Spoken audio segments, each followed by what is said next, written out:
बिस्मिल्लाहिर्रहमानिर्रहीम। स्टूडेंट, आज हम प्रिंसिपल्स ऑफ अकाउंटिंग का इंट्रोडक्शन पढ़ेंगे, class first year commerce.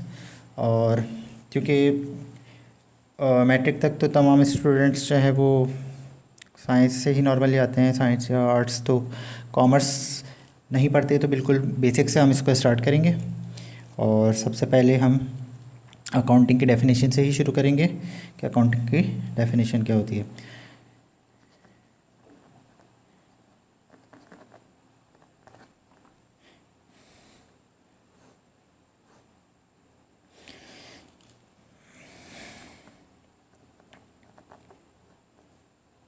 American institute of certified public accountants,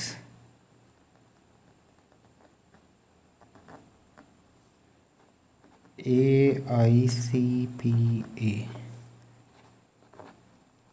define accounting as. ये American institute of certified public accountant, ये एक अमेरिका का एक अकाउंटिंग बॉडी है, इंस्टीट्यूट है, जो कि और दूसरी अकाउंटिंग बॉडीज़ जो इंटरनेशनली हैं, जो कि पूरी दुनिया में मिलकर अकाउंटिंग के रूल्स एंड रेगुलेशंस बनाती हैं। ठीक है, तो ये वो इदारा है जो उस बॉडी रूल्स रेगुलेशंस में इनका कंट्रीब्यूशन है। तो इन्होंने जो अकाउंटिंग की डेफिनेशन दी है, ठीक है, वो क्या है? डेफिनेशन ये है कि accounting is an art of. Accounting की डेफिनेशन में बेसिक 4 पॉइंट्स हैं। अगर ये स्टेप बाय स्टेप देखेंगे तो बहुत आसान लगेगा। ठीक है, इसको फिर आपको ऑटोमेटिकली याद हो जाएगा। Accounting is an art of recording, number 2 classifying, number 3 summarising, and number 4 interpret the result thereof. ठीक है, ये 4 स्टेप है अकाउंटिंग की डेफिनेशन में। Accounting, American institute of certified public Accountant, इन्होंने अकाउंटिंग को डिफाइन किया है कि कहते हैं accounting is an art of recording, classifying, summarising and interpret the result thereof. ठीक है, तो सबसे पहले हम स्टेप बाय स्टेप इन चारों को देखते हैं कि क्या है। देखिए, जब भी कोई बिज़नेस स्टार्ट होता है और फर्स्ट रुपी उस बिज़नेस में इन्वेस्ट हो जाता है, तो अब अकाउंटिंग स्टार्ट हो गई। अब करना क्या है? हमें उस रुपये को, जो भी बिज़नेस में इन्वेस्ट हो गया है, उसको हमने क्या करना होता है? रिकॉर्ड करना होता है। ठीक है, क्योंकि विदाउट रिकॉर्ड जो है वो हमारे पास एट द एंड इंफॉर्मेशन नहीं होगी, फाइनेंशियल इंफॉर्मेशन नहीं होगी कि हम अपना रिज़ल्ट जो है वो इंटरप्रेट कर सकें। तो पहले ही रुपया जब बिज़नेस में इन्वेस्ट हो गया, तो अब हमने उसको कहाँ क्या करना है? स्टार्ट कर दी, वहीं से अकाउंटिंग स्टार्ट हो गई और हमने उसको रिकॉर्ड करना शुरू कर देना है। रिकॉर्डिंग, नॉर्मली इसको बुक कीपिंग भी कहते हैं। ठीक है, और बुक्स होती हैं जिनमें हम क्या करते हैं? इन ट्रांजैक्शंस को, जो भी बिज़नेस ट्रांजैक्शन जिसमें कैश इन्वॉल्व हो गया हैगा, उन तमाम ट्रांजैक्शंस को हमने क्या करना होता हैगा? रिकॉर्ड करना होता हैगा। ठीक है, और उसके लिए हमारे पास एक फॉर्मेट होता है रिकॉर्ड करने के लिए, और वो कहलाता है, एक जर्नल होता है जिसको हम कहते हैं GENERAL, general, JOURNAL, general journal. ठीक है, जर्नल एक जर्नल होता हैगा जिसमें हर बिज़नेस ट्रांजैक्शन को, चाहे वो कैश पर हो या क्रेडिट पर हो, हमने किसी से उधार लिया है, किसी को उधार दिया है, किसी से कोई सामान ख़रीदा, किसी को कोई सामान बेचा, किसी को कोई सर्विस दी, किसी से कोई सर्विस ली, कोई एक्सपेंस पेड करा, कोई एसेट्स परचेज़ करा, कुछ भी, किसी भी किस्म की कोई भी ट्रांजैक्शन होगी वो सारी की सारी ट्रांजैक्शंस जो हैं वो हमने इस जर्नल में रिकॉर्ड करनी होती है। ठीक है, तो अकाउंटिंग का जो पहला काम होता है, ठीक है, वो क्या होता है, रिकॉर्ड करना। हर ट्रांजैक्शन को, हर बिजनेस की ट्रांजैक्शन को, जिसमें फाइनेंशियल ट्रांजैक्शन को रिकॉर्ड करना जो होता है वो क्या होता है, अकाउंटिंग की पहला स्टेप होता है। ठीक है, अब ये एक जर्नल है, इसमें किस तरीके से रिकॉर्ड करना है, ठीक है, क्या क्या चीज़ें होती हैं, किस तरीके से रिकॉर्ड करना है, ये हम पूरा आगे इन डिटेल में पढ़ेंगे कि इसमें एंट्रीज़ को कैसे रिकॉर्ड किया जाता है, अगर ट्रांजैक्शंस जो भी होती हैं उनको कैसे रिकॉर्ड किया जाता है। तो पहला स्टेप तो ये रिकॉर्डिंग हो गया। रिकॉर्डिंग के बाद जो दूसरा स्टेप होता है वो क्या होता है, क्लासीफाइंग। क्लासीफाइंग में हम क्या करते हैं कि जो जर्नल हमने बना लिया, अब इस जर्नल के अंदर चूँकि बिज़नेस की ट्रांजैक्शन जितनी होती चली गई, सब ट्रांजैक्शन हम लिखते चले गए, तो eight the end of the month अब जब हम देखेंगे तो सारी की सारी ट्रांजैक्शन अब इसमें मिक्स हो गई हैं। अब मंथ के एंड पे अगर आप अकाउंटेंट और आपका मैनेजर या बॉस आपसे पूछे जी कि बताओ जी टोटल पूरे महीने में सेल्स कितने हुए हैं, तो आप पहले 1 तारीख को सेल हुई थी, फिर 10 तारीख को, फिर 5, 12 को, 15 को, 18, अब डिफरेंट सेल्स हुई थी, कुछ सेल वापस हो गई। तो अब आप उसको, क्योंकि इस जर्नल के अंदर सब चीज़ें मिक्स हैं, तो आपको ढूंढना मुश्किल होगा, सही तरीके से आप बता नहीं सकोगे। ठीक है, तो अब दूसरा स्टेप आपने क्या करना होता है कि क्लासीफाई। क्लासीफाई करने का मतलब क्या है कि ये जो जितनी भी ट्रांजैक्शन मिक्स हो गई हैं इन सब को अलग अलग कर लिया जाए। सेल की जितनी ट्रांजैक्शन थे उनको अलग कर लिया जाए। उसके लिए जो है वो एक अलग जर्नल होता है जिसको हम क्लासीफाइंग, जिसमें क्लासीफाई करते हैं तमाम अकाउंट्स को, और वो कहलाता है हमारा जर्नल लेजर जर्नल या जर्नल लेजर। ठीक है, तो हर चीज़ का क्लासीफाई करते हैं हम, यानी हर चीज़ को अलग अलग अकाउंट बना लेंगे। पहले तो इनिशियली सारी चीज़ें जर्नल के अंदर मिक्स हो गई, रिकॉर्डिंग तो हो गई। अब रिकॉर्डिंग के बाद जब सब चीज़ें मिक्सअप हो गई तो अब तमाम चीज़ों को हमने क्लासीफाई कर लिया। तो क्लासीफाई करने के लिए हर चीज़ के लिए एक अलग जर्नल हमने बना लिया और वो जगह जर्नल लेजर कहलाएगा। ठीक है, उसको हम क्लासीफाई करना कहते हैं। तो अब जिसमें पूरे इस जर्नल से हम देखेंगे पूरे महीने में जितनी भी सेल की ट्रांजैक्शंस हुई थी, सिर्फ उनको एक अलग लेजर जर्नल में, एक सेल का लेजर जर्नल अलग बनाएंगे और उसमें सिर्फ सेल्स की ट्रांजैक्शंस होंगी। इसी तरीके से अब पूरे महीने में जितनी हमने परचेजेस की उसके लिए एक अलग लेजर हो जाएगा। इस तरीके पूरे महीने में हमने कितना कैश लोगों को पे करा, कितना कैश हमारे पास आया, ठीक है, तो कितना कैश की जितनी भी ट्रांजैक्शंस होगी, चाहे वो आया हो या गया हो, तो उसके लिए एक अलग लेजर बना लेंगे। तो हर चीज़ के लिए एक अलग अलग लेजर बन जाएगा। तो इस तरीके से क्या होगा कि मंथ के एंड में हमें हर चीज़ की एक्चुअल वैल्यू के लिए हमारे पास एक सेपरेट लेजर बना होगा, एक अलग लेजर बना होगा। तो ये अकाउंटिंग के डेफिनेशन का दूसरा स्टेप हो जाएगा। सबसे पहला काम क्या हो गया कि किसी भी ट्रांजैक्शन, जो भी बिजनेस ट्रांजैक्शन हुई, ₹1 इन्वेस्ट हो गया, आपने उसको रिकॉर्ड कर लिया। और रिकॉर्ड किस में करा, एक जर्नल जिसको हम कहते हैं जनरल जर्नल था, यानी इसमें हर ट्रांजैक्शन आ गई, आम जर्नल था।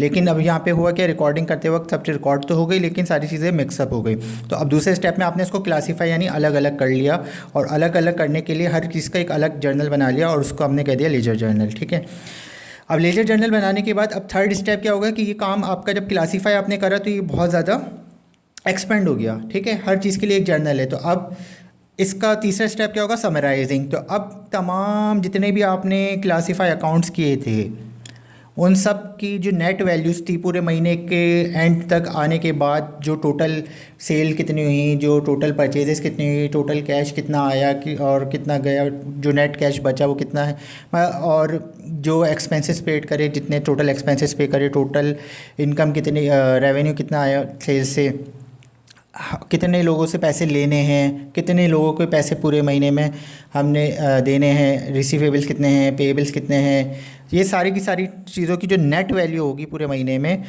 उन सब की हम क्या कर लेंगे, एक समरी बना लेंगे एक शीट के ऊपर। सब जर्नल का नेट बैलेंस लेके सबकी एक समरी बना लेंगे। तो ये तीसरा स्टेप हो जाएगा समराइजिंग करना।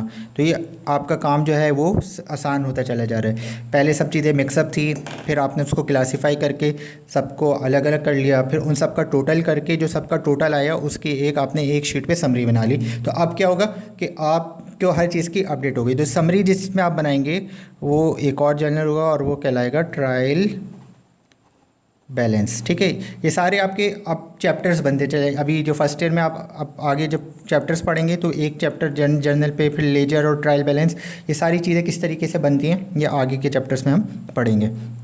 तो ये आपका हो जाएगा ट्रायल बैलेंस। तो समराइजिंग करते हैं हम, ट्रायल बैलेंस हो जाएगा। तो अकाउंटिंग की डेफिनेशन में पहला काम, accounting is an art of recording, classifying, फिर समराइजिंग और finally interpret the result thereof. अब इंटरप्रेट द रिजल्ट का मतलब क्या है कि अब at the end of the month या क्वार्टर या सेमी एनुअली या एनुअली, साल के आखिर में, 6 महीने में, मंथ के आखिर में, क्वार्टर पे हम चेक करेंगे कि रिज़ल्ट क्या रहा हमारा बिज़नेस का। तो रिज़ल्ट या तो हमें प्रॉफिट हुआ या हमें लॉस हुआ, ठीक है। तो रिज़ल्ट को इंटरप्रेट करेंगे। इंटरप्रेट करने के लिए हम क्या करेंगे, बैलेंस शीट बनाएंगे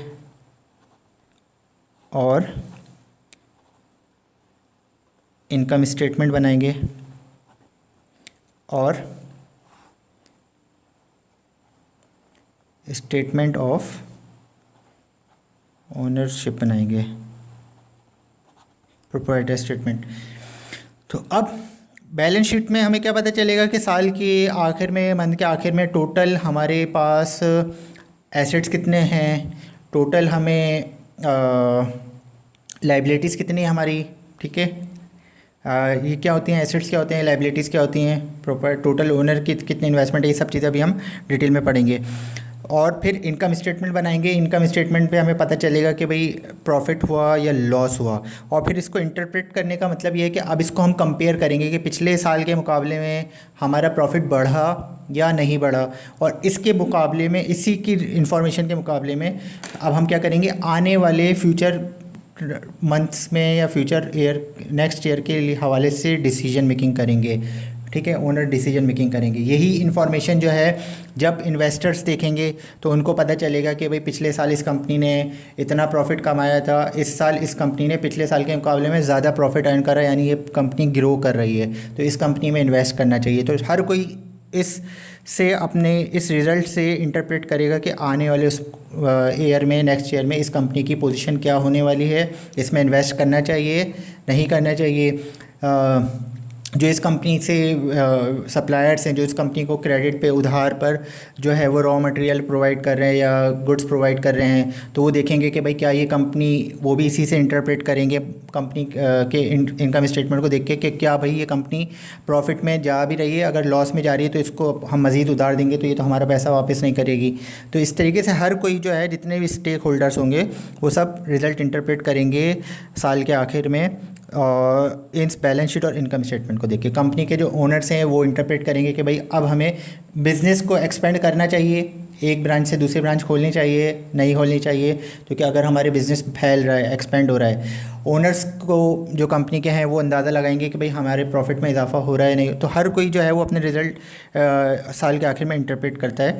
तो ये अकाउंटिंग की डेफिनेशन हो गई बेसिक। इसमें हमारे पास यही 4 स्टेप्स हैं कि रिकॉर्डिंग करनी होती है सबसे पहले काम। दूसरा काम क्या होता है, रिकॉर्डिंग किस लिए करनी होती है, जर्नल पे। जब रिकॉर्डिंग हो जाती है कि जर्नल में, तो फिर उसके बाद तमाम अकाउंट्स को क्लासीफाइंग करते हैं। क्लासीफाइंग करने के लिए जर्नल लेजर्स बनाते हैं हम। जब क्लासीफाइंग हो जाती है उसके बाद फिर हम क्या करते हैं, समराइजिंग करते हैं। समराइजिंग में हम सबकी एक समरी बना लेते हैं, ट्रायल बैलेंस, और फिर eight the end of the month हम इनकम स्टेटमेंट, बैलेंस शीट और ओनरशिप स्टेटमेंट बनाते हैं। तो जिससे हमें कंपनी की नेट परफॉर्मेंस का पता चलता है कि पूरे साल में या पूरे महीने में या पूरे क्वार्टर में कंपनी ने प्रॉफिट कमाया, लॉस कमाया, और इसके मुताबिक फिर तमाम डिसीजन मेकर्स अपने डिसीजन को लेते हैं, ठीक है, और इसी को इंटरप्रेट करते हैं। तो ये तो हो गई हमारी अकाउंटिंग की डेफिनेशन, ठीक है। अब अकाउंटिंग की डेफिनेशन हो गई। अब उसके बाद नेक्स्ट हम लेते हैं बिजनेस की डेफिनेशन, ठीक है। Business, what is business? Business तो वैसे हर कोई एक कॉमन टर्म है, ठीक है, हर कोई समझ रहा होता है कि जी कोई कारोबार है, कारोबार तो है, लेकिन ये कारोबार तो इसका उर्दू तर्जुमा है, लेकिन इसको डिफ़ाइन कैसे करेंगे, ठीक है। तो बिज़नेस को डिफ़ाइन करने के लिए डेफिनेशन क्या होनी चाहिए बिज़नेस की, कि जिससे हम एक लाइन में बता सकें कि बिज़नेस असल में होता क्या है, ठीक है। तो बिज़नेस को हम डिफ़ाइन करते हैं अपने सिंपल वर्डिंग में, कोई भी ऐसा काम, any activity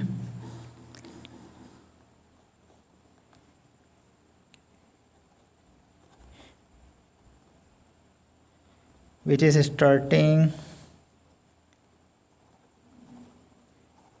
with the objective कि जिसको शुरू किया जाए और उसको शुरू करने का जो ऑब्जेक्टिव मकसद है वो क्या है,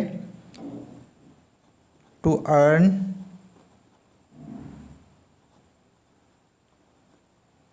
प्रॉफिट। कोई भी ऐसा काम जो हम शुरू कर रहे हैं, उसको शुरू करने से हमारा ऑब्जेक्टिव क्या है कि उसको करने से हमें क्या हो, प्रॉफिट हासिल हो। बट लेकिन वो काम क्या है, गैर कानूनी काम ना हो कोई, यानी वो काम ऐसा कोई काम ना हो जो कि आपके जिस कंट्री में आप रहते हो उस कंट्री का जो लॉ है वो उस काम को इलीगल करार दे। ऐसा काम वो बिज़नेस नहीं कहलाएगा, वो क्या होगा, क्रिमिनल एक्टिविटी हो जाएगी। तो लीगल एक्टिविटी होनी चाहिए, एनी एक्टिविटी, और एनी लीगल एक्टिविटी भी कह सकते हैं, एनी एक्टिविटी, कोई भी ऐसा काम which is starting with the objective of earn profit, to earn profit, but it must be in accordance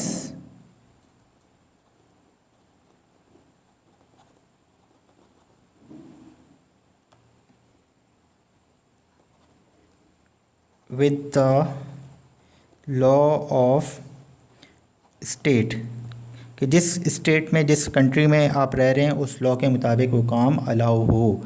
ठीक है। और एक चीज़ और जो कि बिज़नेस के डेफिनेशन में लिखना ज़रूरी है, वरना बिज़नेस की डेफिनेशन कंप्लीट नहीं होती, और वो है कि risk is an integral part of the business. तो बिज़नेस का क्योंकि मकसद तो लाजमी सी बात है कि आपने इसीलिए शुरू किया था कि उस पर आपको प्रॉफिट हो, इसलिए तो शुरू नहीं किया था कि लाजमी उसको करके आपको कोई नुकसान हो। ठीक है। तो बिज़नेस करने का मकसद यही होता है कि किसी भी काम को जब आप शुरू कर रहे हैं, तो कोई भी काम हो वो, ठीक है, तो वो उसको करके आपको प्रॉफिट हो। लेकिन लेकिन लेकिन ज़रूरी है कि ये ज़रूरी नहीं है कि आपको करने से प्रॉफिट ही हो। आपका ऑब्जेक्टिव तो यही था कि प्रॉफिट हो, लेकिन रिस्क एक लाजमी हिस्सा है बिज़नेस का। कोई भी बिज़नेस विदाउट रिस्क नहीं हम कंसीडर करते। रिस्क लेना पड़ता है तभी हम बिज़नेस कर सकते हैं। अगर हम रिस्क नहीं लेंगे तो बिज़नेस नहीं कर सकते। तो प्रॉफिट ऑब्जेक्टिव होता है, लेकिन रिस्क होता है, चांसेस होते हैं कि आपको लॉस भी हो सकता है। ठीक है। और वो काम जो है वो मुल्क के कानून के मुताबिक हो। फॉर एग्ज़ाम्पल अगर हम पाकिस्तान में हैं और पाकिस्तान का लॉ कहता है कि जी आपको वाइन जो है वो सेल नहीं करनी है, कि ये प्रोहिबिटेड है, इलीगल है, तो आपके मुल्क में वाइन का बिज़नेस कोई नहीं कर सकता है। वहाँ पे अगर वो कोई करता है तो वो क्या कहलाएगा, इलीगल एक्टिविटी, शराब नहीं बेच सकते। ठीक है। लेकिन अगर कोई नॉन मुस्लिम कंट्री है और वहाँ पर शराब जो है वो सेल करना कॉमन है, आम है, अलाउ है वहाँ पे कंट्री लॉ की तरफ से, तो अगर वहाँ पर वो शख्स वो काम करता है तो वहाँ पर वो बिज़नेस कहलाएगा। ठीक है। ठीक है, ये बिज़नेस की डेफिनेशन हो गई। ठीक है। आज हम सिर्फ बेसिक्स, बिल्कुल बेसिक्स पे बात कर रहे हैं, और आहिस्ता आहिस्ता जब हमें बेसिक कॉन्सेप्ट, बेसिक टर्मिनोलॉजीज हमें समझ में आ जाएंगी तो फिर हम जो है वो इसके एक्सरसाइजेस पे और इसके टॉपिक्स पर आएंगे। अच्छा जी, बिज़नेस की डेफिनेशन हो गई, अकाउंटिंग की डेफिनेशन हो गई। अब थर्ड हम बात करते हैं बिज़नेस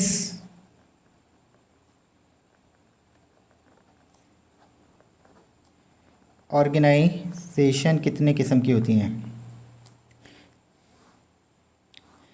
ठीक है। बिज़नेस ऑर्गेनाइजेशन कितने किस्म की होती हैं, तो 3 किस्म की बिज़नेस ऑर्गेनाइजेशंस होती हैं। पहली होती है सोल प्रोप्राइटरशिप,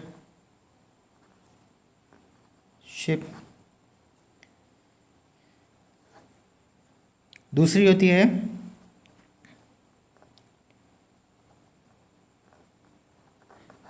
पार्टनरशिप, और तीसरी फॉर्म होती है बिज़नेस ऑर्गेनाइजेशन की, ये क्या कहलाएंगी, फॉर्म ऑफ बिज़नेस ऑर्गेनाइजेशंस, और तीसरी फॉर्म होती है जॉइंट स्टॉक कंपनी या कॉरपोरेशन भी कह सकते हैं, या इसे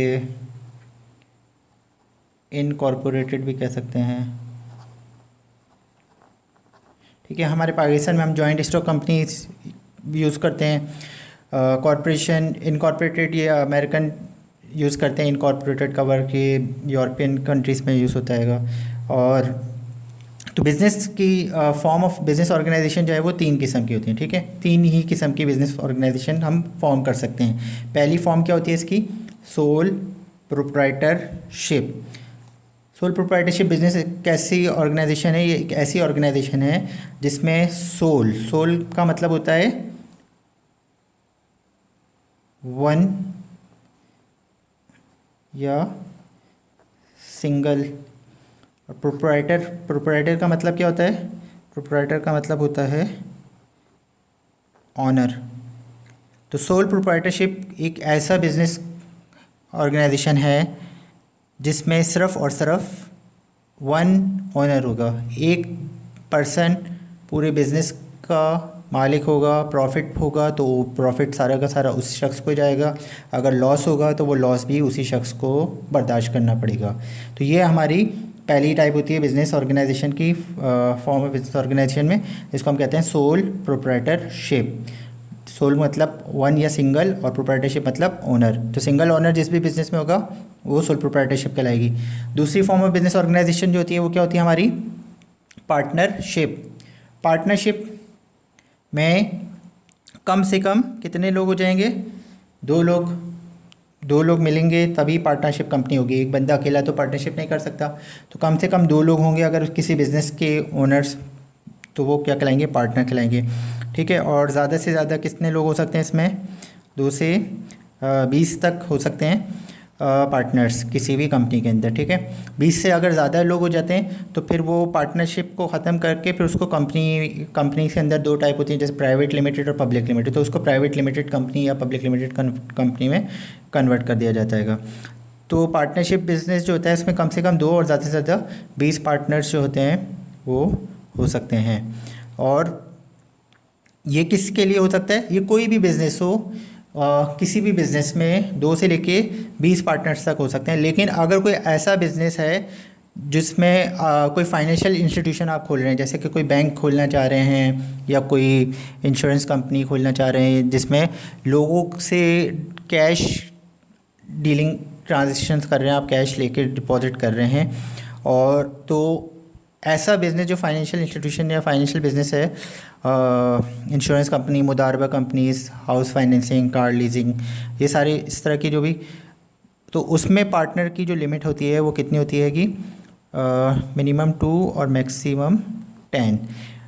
बैंकिंग वगैरह के बिज़नेस जो होते हैं पार्टनर, उसमें 10 से ज़्यादा पार्टनर नहीं हो सकते। लेकिन अगर कोई और आम बिज़नेस कर रहे हैं, कोई प्रोडक्ट बना रहे हैं, कोई सर्विस सेल कर रहे हैं, तो उसमें 20 पार्टनर हो सकते हैं, ठीक है।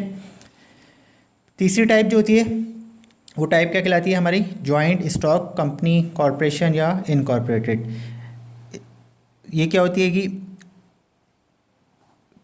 ये कंपनी होती है कि, और इसमें भी 2 किस्म की कंपनीज हो सकती हैं कि प्राइवेट लिमिटेड कंपनी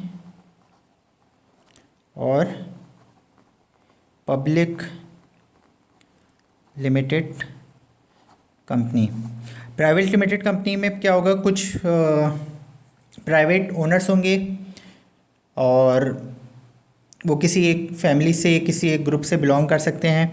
अच्छा, इसमें मेरे ख्याल है इसमें प्राइवेट लिमिटेड कंपनी फर्म के अंदर जो तादाद होती है वो मिनिमम, ये मुझे फ़िलहाल कंफर्म भी नहीं है, लेकिन ये कि नॉर्मली इसकी तादाद होती है 2 से 49 मेंबर्स तक प्राइवेट लिमिटेड कंपनी के अंदर हो सकते हैं। तो ये प्राइवेट लिमिटेड कंपनी है। इससे ज़्यादा अब इसमें होगा क्या कि ये जो 49 तक के जो मेंबर्स हैं, ये मेंबर्स जो हैं ये ही इस कंपनी के अंदर इन्वेस्ट कर सकते हैं, और कोई इनके अलावा कंपनी के अंदर इन्वेस्ट नहीं कर सकता। जो भी प्रॉफिट होगा वो इन लोगों में डिस्ट्रीब्यूट होगा, जो लॉस होगा वो भी इन सब में डिस्ट्रीब्यूट होगा। इनके पास इस कंपनी के शेयर्स होंगे। जबकि पब्लिक लिमिटेड कंपनी जो होती है, ये कैसी कंपनी होती है? इसमें कम से कम 7 मेंबर्स होते हैं और मैक्सिमम की कोई लिमिट नहीं होती। मैक्सिमम डिपेंड करता है नंबर ऑफ शेयर्स के कंपनी के शेयर्स कितने लोगों ने ख़रीदे हैं। तो ये जो कंपनी होती है पब्लिक लिमिटेड कंपनी, ये वो कंपनी होती है जिसमें जनरल पब्लिक, आम आवाम कंपनी के अंदर पैसा अपना इन्वेस्ट करती है और कंपनी के शेयर्स ख़रीदती है। वो शेयर्स जब वो ख़रीद लेती है तो फिर कंपनी उनके पैसों से बिज़नेस करती है और पूरे साल बिज़नेस पे उसके बाद जो भी कंपनी को प्रॉफिट होता है उस प्रॉफिट में से उन तमाम लोगों को जितने जितने उनके शेयर्स होते हैं उसके हिसाब से प्रॉफिट देती है। जिसके पास 100 शेयर हैं, अगर एक शेयर पे कंपनी 1 रुपया दे रही है तो उसको 100 रुपये मिलेंगे। किसी के पास 10,000 शेयर्स है तो उसको 10,000 रुपये मिल जाएंगे। तो वो जो प्रॉफिट कंपनी इनको देती है वो क्या कहलाता है, डिविडेंड कहलाता है। ठीक है, तो ये तो एक छोटा सा कॉन्सेप्ट दे रहे हैं। ठीक है, इसके बाद थोड़ा सा और आगे बढ़ते हैं। बिजनेस ऑर्गेनाइजेशन की बात होती है हमारे पास। नेचर, अच्छा ये और बहुत डिटेल टॉपिक है ये अभी, क्योंकि आप बिल्कुल फर्स्ट ईयर में हैं, ये फंडामेंटल है कॉन्सेप्ट, आगे बहुत डिटेल में आप इसको पढ़ेंगे। ठीक है, ये पूरे पूरे चैप्टर सेकेंड ईयर में पार्टनरशिप के ऊपर ही तकरीबन 5 चैप्टर्स आप पढ़ेंगे इंटर में। और इसके बाद आएगा हमारे पास जॉइंट स्टॉक कंपनीज, बीकॉम में जब आएंगे और डिग्री क्लासेस में आएंगे तो आप पढ़ेंगे। Nature of business organisation, nature of business, तो बिजनेस कितने किस्म के होते हैं। तो अब आपके घर में आएगा बिज़नेस तो हज़ारों लाखों किस्म के होते हैं। तो कितने बिज़नेस हज़ारों लाखों किस्म के जो भी हों, लेकिन बिज़नेस 3 ही किस्म के होते हैं। मतलब कोई भी बिज़नेस हो वो इन 3 में से किसी एक कैटेगरी में लाइक करेगा। वो 3 कैटेगरीज कौन सी होती हैं? पहली कैटेगरी होती है ट्रेडिंग, दूसरी कैटेगरी होती है मैन्युफैक्चरिंग और तीसरी कैटेगरी होती है जो कि सबसे ज़्यादा एक्सपेंडेड फॉर्म है बिज़नेस की, सर्विसेज। दुनिया का कोई भी बिज़नेस आपके जहन में आ रहा है वो इन 3 में से किसी एक फॉर्म में कम से कम लाइक करेगा। हो सकता है 2 में भी लाइक करे, हो सकता है 3 में ही लाइक करे। कुछ ऐसे बिज़नेस हैं जो कि जिसमें तीनों चीज़ें इन्वॉल्व हो रही हैं, कुछ ऐसे बिज़नेस है जिसमें सिर्फ एक चीज़ इन्वॉल्व हो रही है, कुछ ऐसे बिज़नेस होंगे जिसमें कोई 2 चीज़ें इन्वॉल्व हो रही होंगी। ठीक है, तो बिज़नेस दुनिया का कोई भी हो वो इन 3 में से किसी एक कैटेगरी में आएगा। ठीक है, तो इसको हम क्या कहते हैं, नेचर ऑफ बिज़नेस। ठीक है, तो पहली फॉर्म क्या है, ट्रेडिंग। ट्रेडिंग किसे कहते हैं हम? ट्रेडिंग हम कहते हैं buying and selling of finished goods. Buying and selling of finished goods. Finished goods का मतलब क्या होता है? Goods which are ready to use and does not required any further processing. मतलब वो गुड्स जो बस फ़ौरन इस्तेमाल के काबिल हो, उसमें मज़ीद कुछ प्रोसेस करने की ज़रूरत नहीं है। उस गुड्स को हम क्या कहते हैं? फिनिश गुड्स कहते हैं। ठीक है, गुड्स मतलब फिनिश प्रोडक्ट्स। तो कोई भी शख्स जो कि एक चीज़ ख़रीदता है, 10 रुपये की ख़रीदी और 12 रुपये में उसने आगे सेल कर दी, तो वो क्या कर रहा है? ट्रेडिंग कर रहा है। अब कोई शख्स अगर इंपोर्ट एक्सपोर्ट कर रहा है, चाइना से एक चीज़ इंपोर्ट करता हैगा और कम पैसों में इंपोर्ट करता है, उसमें अपना प्रॉफिट ऐड करता है और वो यहाँ पे पाकिस्तान में सेल कर रहा है। उसमें उसने खुद कुछ नहीं करा, सिर्फ बाहर से ख़रीदा और सेल कर दिया अपना प्रॉफिट ऐड करके। तो हर शख्स जो भी इस तरह का काम कर रहा है, बाय कर रहा है, गुड्स, तैयार शुदा गुड्स बाय करता है और उसको आगे सेल कर देता है अपना प्रॉफिट मार्जिन के साथ, तो वो शख्स कौन सा काम कर रहा है? ट्रेडिंग का काम कर रहा है। अब चाहे इसमें कोई कपड़ा ख़रीद रहा है, मोबाइल ख़रीद रहा है, कोई इलेक्ट्रॉनिक अप्लाइंसेस कर रहा है, किसी भी किस्म की कोई भी चीज़, हम कोई फ्रूट्स, वेजिटेबल, कुछ भी इंपोर्ट कर रहे हैं और बाय करके सेल कर रहे हैं, या एक्सपोर्ट कर रहे हैं हम और बाहर वो हमसे बाय करके सेल कर रहे हैं, तो ये सब लोग क्या काम कर रहे हैं? ट्रेडिंग कर रहे हैं। ठीक है, दूसरा बिज़नेस होता है, नेचर होती है हमारी बिज़नेस की, वो होती है मैन्युफैक्चरिंग। मैन्युफैक्चरिंग बिज़नेस कौन सा बिज़नेस होता है? ये एक ऐसा बिज़नेस होता है, इसमें हम क्या करते हैं? प्रोड्यूस करते हैं, प्रोडक्शन ऑफ गुड्स। यहाँ पर हम क्या करते हैं? रॉ मटेरियल ख़रीदते हैं कंपनीज में और फिर हमने उस रॉ मटेरियल से उसको फिनिश गुड्स में कन्वर्ट करना है। जैसे कि हमने धागा ख़रीदा और उस धागे को कपड़े में कन्वर्ट करा, टेक्सटाइल इंडस्ट्री, ठीक है, टेक्सटाइल कंपनी से ये काम कर रही है। किसी ने जो है वो लेदर ख़रीदा, लेदर से उसको जैकेट में कन्वर्ट कर दिया, ठीक है। किसी ने गंदम ख़रीदा, गंदम से उसको आटे में कन्वर्ट कर दिया। किसी ने गन्ना ख़रीदा, गन्ने से उसको चीनी में, गुड़ में कन्वर्ट कर दिया। तो ये वो शख्स, ये जितने भी लोग काम कर रहे हैं, ये सब लोग क्या कर रहे हैं, मैन्युफैक्चरिंग कर रहे हैं, ठीक है। पूरी दुनिया में जितनी भी इंडस्ट्रीज़ हैं वो सब के सब क्या कर रही हैं, मैन्युफैक्चरिंग कर रही हैं। वो क्या करती हैं कि फिनिश गुड्स बनाती हैं, रॉ मटेरियल ख़रीदती हैं और उस रॉ मटेरियल को प्रोसेस करती हैं, और प्रोसेस करने के बाद उससे एक फ़िनिश गुड्स बनाती हैं, और फिर वो फिनिश गुड्स आगे जाके मार्केट में सेल होता है। तो हर शख्स जो कि मैन्युफैक्चरिंग कर रहा है, प्रोडक्शन कर रहा है, तो ये दूसरी नेचर हो जाएगी बिज़नेस की, और इसको हम कहेंगे मैन्युफैक्चरिंग बिज़नेस, ठीक है। 3 किस्म के बिज़नेस होते हैं, ट्रेडिंग बिज़नेस, मैन्युफैक्चरिंग बिज़नेस, और तीसरा जो बिज़नेस है वो है सर्विसेज बिज़नेस। ये कौन सा बिज़नेस होता है? इस बिज़नेस में ना तो हम कोई चीज़ बाय कर रहे हैं, ना कोई चीज़ प्रोडक्ट कोई गुड्स सेल करते हैं, ना ही कोई गुड्स हम इसमें मैन्युफैक्चरिंग कर रहे हैं। इसमें हम क्या कर रहे हैं, इसमें हम अपनी सर्विस जो है वो दे रहे होते हैं दूसरे को, ठीक है। जैसे कि मैं एक टीचर हूँ, तो मेरा काम क्या है, मैं किसी को कोई चीज़ नहीं सेल कर रहा, किसी से कोई चीज़ बाय करके आगे सेल नहीं कर रहा, मैं कोई चीज़ बना नहीं रहा, मैं क्या कर रहा हूँ, अपनी नॉलेज जो है वो दे रहा हूँ अपने स्टूडेंट्स को, ठीक है। तो मैं क्या कर रहा हूँ, एक सर्विस प्रोवाइड कर रहा हूँ स्टूडेंट्स को।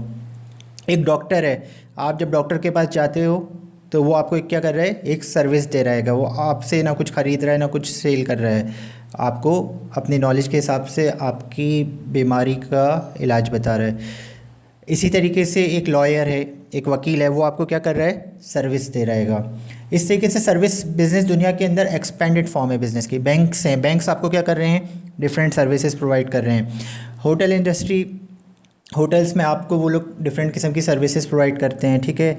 और एक इवन आप जो है अगर एक चार्टर्ड अकाउंटेंट फर्म है, तो वो भी आपको क्या कर रही है, सर्विसेज प्रोवाइड कर रही है।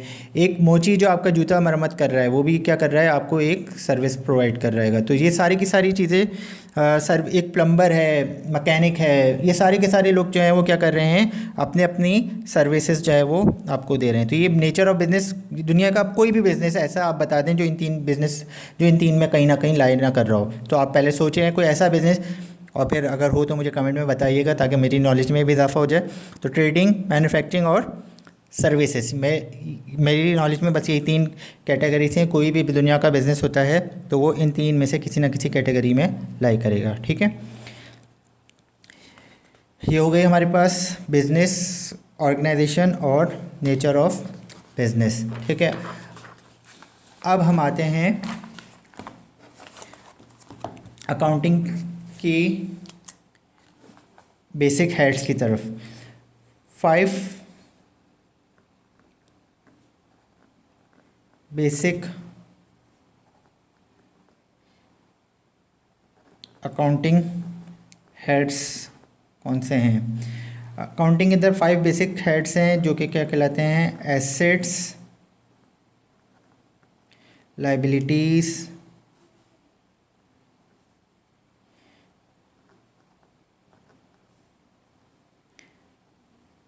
एक्सपेंसेस,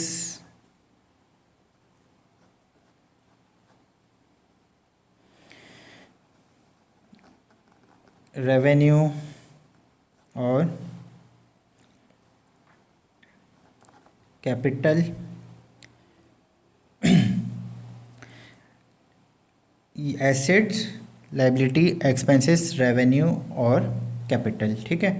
अब ये होते क्या हैं और